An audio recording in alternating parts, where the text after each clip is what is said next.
Assalamualaikum warahmatullahi wabarakatuh. Selamat pagi. Bismillahirrahmanirrahim. Alhamdulillahirabbil wassalatu wassalamu ala asyrafil anbiya wal mursalin wa ala alihi wasahbihi ajma'in. Apa khabar semua menonton yang saya hormati sekalian? Channel ini dibuat bersama-sama untuk sama-sama kita berkongsi di bidang psikologi dan kaunseling, terutamanya bidang bimbingan dan kaunseling. Dan alhamdulillah pagi ini kita masih berada lagi dalam PKPP.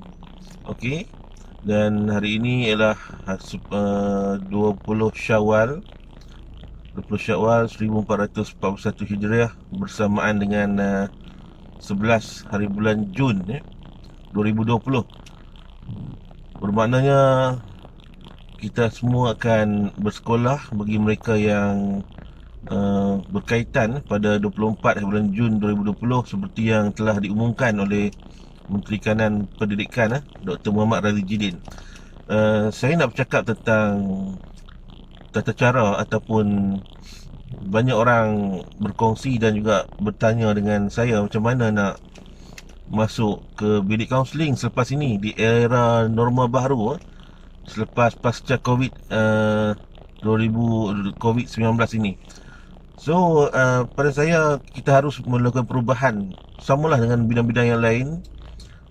Di bidang bimbingan dan kaunseling juga kita perlu menjaga agar COVID ini masih lagi berleluasa, dan kita sama-sama mendoakan mudah-mudahan Allah Subhanahu Wa Taala memberikan kekuatan, memberikan keizinan agar COVID ini dapat dikurangkan, dan alhamdulillah jika dapat dihapuskan di seluruh muka bumi ini, insya-Allah dengan izin Allah Subhanahu Wa Taala. Baik, pertamanya apabila kita nak masuk ke bilik kaunseling selepas ini, memang ada beberapa tata cara yang baru ataupun SOP yang baru dimasukkan supaya kita sama-sama menjaga, okey, supaya perhubungan interaksi yang profesional itu di antara kaunselor dan klien berlaku di semua tempat. Tak kisah sama ada di setting sekolah, di setting organisasi, di setting jabatan-jabatan kerajaan, jabatan swasta dan lain-lainnya. Yang pertamanya apabila nak masuk, pada saya kita perlu melihat suhu dan perlu kita cek suhu, mengawal suhu supaya di bawah 37.5 darjah Celsius, dan gunakan hand sanitizer. Dan adalah lebih baik bagi mereka yang ada gejala ataupun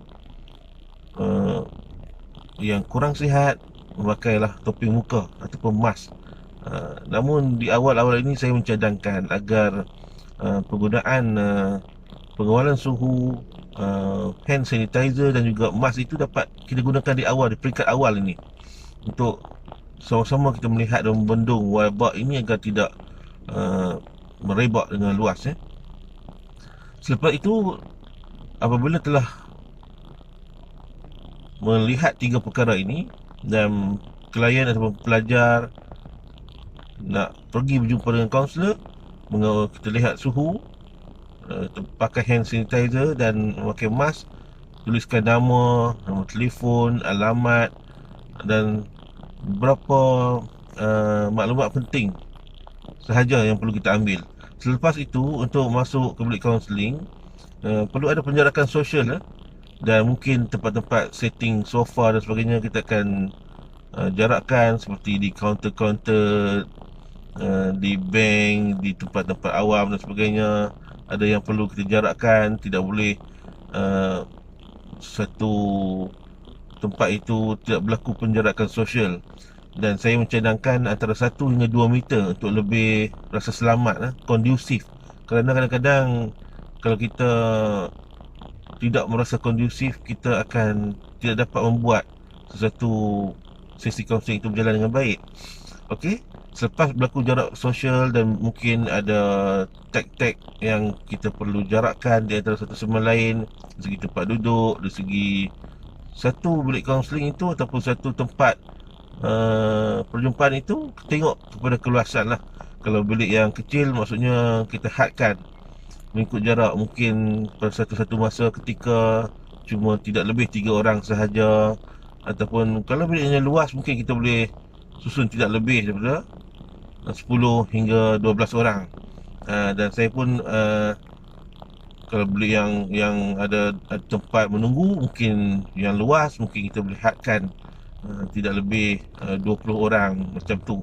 Tapi saya mencadangkan pada satu masa, kalau bilik yang kecil hanyalah, kalau bilik yang standard pejabat, satu orang ataupun dua orang sahajalah. Dan sesi kaunseling ini juga perlu berlaku penjagaan sosial.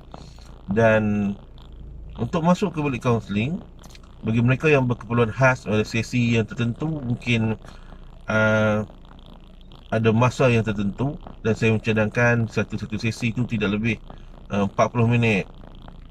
Okey, supaya berlaku tahap pengawalan di peringkat awal ini, di peringkat PKPP. Terlihatlah sampai 31 Ogos 2020 dahulu.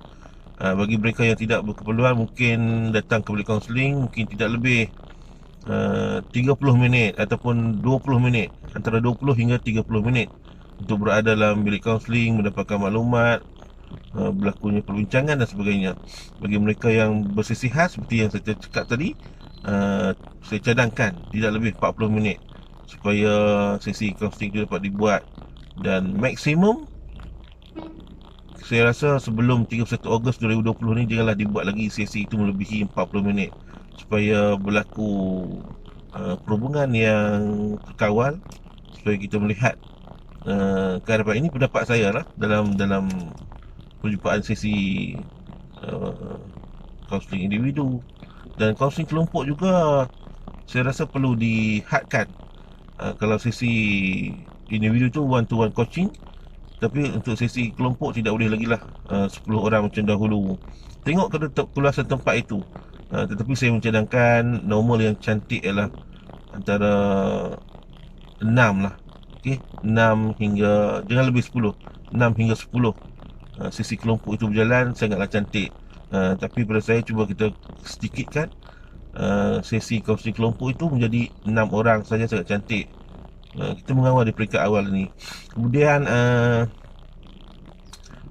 dari sesi kaunseling ini, saya harap berlakunya satu perhubungan yang profesional di antara kaunselor dan klien, agar sesi kaunseling itu dapat berjalan dengan baik.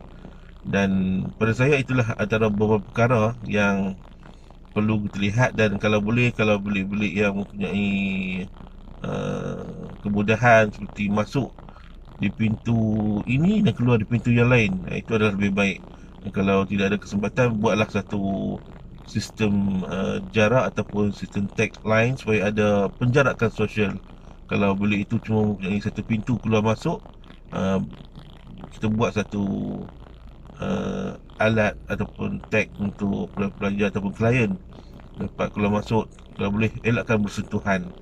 Jadi saya mencadangkan perkara-perkara ini berlaku dalam perkhidmatan bimbingan kaunseling. InsyaAllah kita sama-sama melakukan yang terbaik untuk diri kita, untuk masyarakat. Mudah-mudahan proses ini dapat berjalan dengan baik.